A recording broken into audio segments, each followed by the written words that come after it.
আল্লাহ মালাকুল মাউতকে বলবেন, মালাকুল মাউত কে অবস্থা? বলবে সব শেষ।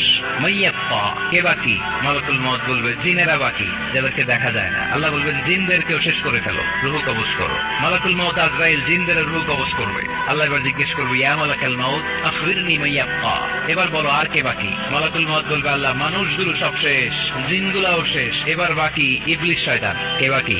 ইবলিসও শেষ করো, ইবলিসও শেষ। আল্লাহ আবার জিজ্ঞেস করবেন, ইয়া মালাকাল মাউতি মাইয়াব্বা, আর কে বেঁচে আছে বলো? মালাকুল মাউত বলবে, আল্লাহ আপনার কথা অনুযায়ী পৃথিবীর সব মানুষের রূহ কবজ করলাম, সব জিনদের রূহ কবজ করলাম, ইবলিসের রূহ কবজ করলাম, এখন আছে শুধু ফেরেশতা। আছে কারা? যাও ফেরেশতাদের রূহ কবজ করো। ফেরেশতাদের রূহ কবজ হয়ে যাবে। এবার আল্লাহ জিজ্ঞেস করবেন, ইয়া মালাকাল মাউত আখবিরনি মাইয়াব্বা। মালাকুল মাউত বলবে, আল্লাহ আপনার কথা মতো ধরে ধরে সব শেষ, ফেরেশতাও শেষ, 4 জন ছাড়া। কয়জন ছাড়া? জোরে বলেন, কয়জন ছাড়া? ইসরাফিল, জিব্রাইল, মিকাইল,